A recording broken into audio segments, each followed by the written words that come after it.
क्या बिहार की राजनीति में आरक्षण बना नया रणभूमि? तेजस्वी बनाम दिलीप जायसवाल की जुबानी जंग क्यों गरमाई? नमस्कार, मैं हूँ राधा राणा और आप देख रहे हैं आरएनबी टाइम्स। बिहार की राजनीति में एक बार फिर बयानबाजी का तूफान उठा है। तेजस्वी यादव और दिलीप जायसवाल आरक्षण और भ्रष्टाचार के मुद्दे पर जबरदस्त जुबानी जंग छिड़ गई। लेकिन सवाल ये है कि क्या ये बहस वाकई जनता के हक की है या सिर्फ एक और सियासी नाटक? बीजेपी के प्रदेश अध्यक्ष दिलीप जायसवाल ने आरजेडी नेता तेजस्वी यादव के बयान पर पलटवार करते हुए कहा, जिसे नेता को चारा घोटाले में सजा मिली, उससे बड़ा आदमखोर कौन हो सकता है। यह बयान तेजस्वी यादव की उस टिप्पणी के जवाब में आया जिसमें उन्होंने बीजेपी को आरक्षण चोर और आरक्षण खोर कहा था। अब सवाल उठता है कि आरक्षण के मुद्दे पर इस जुबानी जंग की असली सच्चाई क्या है? क्या वाकई बिहार में बीजेपी आरक्षण का विरोध कर रही है या यह महज एक राजनीतिक हथकंडा है? बात 26 फरवरी की है, जब तेजस्वी यादव ने सोशल मीडिया प्लेटफॉर्म एक्स पर बीजेपी को घेरते हुए लिखा, जैसे आदमखोर होता है वैसे ही बीजेपी आरक्षण खोर और आरक्षण चोर।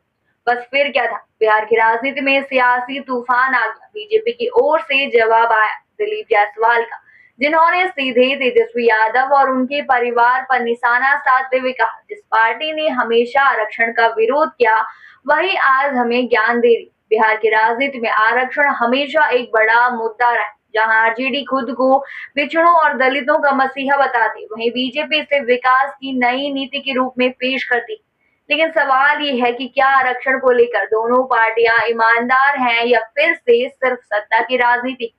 नीतीश कुमार की सरकार में बीजेपी खूंटी से 7 नए मंत्रियों की एंट्री के बाद यह बहस और गर्मा गई। आरक्षण के मुद्दे को सिर्फ सत्ता संतुलन बनाए रखने के लिए हवा दी जा रही। सिर्फ आरक्षण ही नहीं बल्कि भ्रष्टाचार का मुद्दा भी इस बहस में कूद पड़ा है। सीएजी रिपोर्ट पर दिलीप जायसवाल ने कहा, जिन लोगों के चेहरे पर ईमानदारी का नकाब था उनकी असलियत सामने आ गई। दूसरी ओर आरजेडी की ओर से पलटवार करते हुए कहा गया कि बीजेपी सिर्फ आरोप लगाने में माहिर है लेकिन खुद कई घोटालों में फंसी हुई है। अब जरा त्याग पत्र विवाद पर भी नजर डालते हैं। दरअसल दिलीप जायसवाल ने राजस्व और भूमि सुधार मंत्री पद से इस्तीफा दिया था, लेकिन जब उनका त्याग पत्र सामने आया तो आरजेडी ने उसमें हुई स्पेलिंग की गलतियों पर तंज कसते हुए कहा, बीजेपी के प्रदेश अध्यक्ष 2 लाइन का त्याग पत्र भी सही से नहीं लिख पाए। इसका जवाब भी दिलीप जायसवाल ने बड़े ही आक्रामक अंदाज में दे दिया। उन्होंने कहा, स्पेलिंग की गलती मिटाई जा सकती है लेकिन आरजेडी की जंगल राज का कलंक कभी नहीं मिटाया जा सकता। बिहार की जनता इस पूरी सियासी लड़ाई को सिर्फ बयानबाजी के तौर पर देख रही। सोशल मीडिया पर लोगों की प्रतिक्रियाएं बटी हुई। कुछ लोग तेजस्वी यादव के समर्थन में है तो कुछ का मानना है कि बीजेपी और नीतीश सरकार सही दिशा में काम कर रही। तो सवाल यही है कि क्या बिहार की राजनीति सिर्फ बयानबाजी तक सीमित रह गई?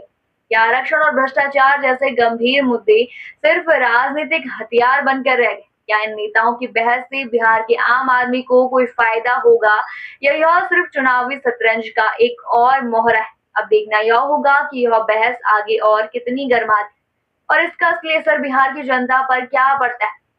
अब इस मुद्दे पर आपकी क्या राय है, हमें कमेंट सेक्शन में जरूर बताएं। फिलहाल के लिए इतना ही। बने रहिए आरएनबी टाइम्स के साथ और साथ ही हमारे चैनल को सब्सक्राइब करना ना भूलें और फेसबुक वेबसाइट पर फॉलो जरूर करें।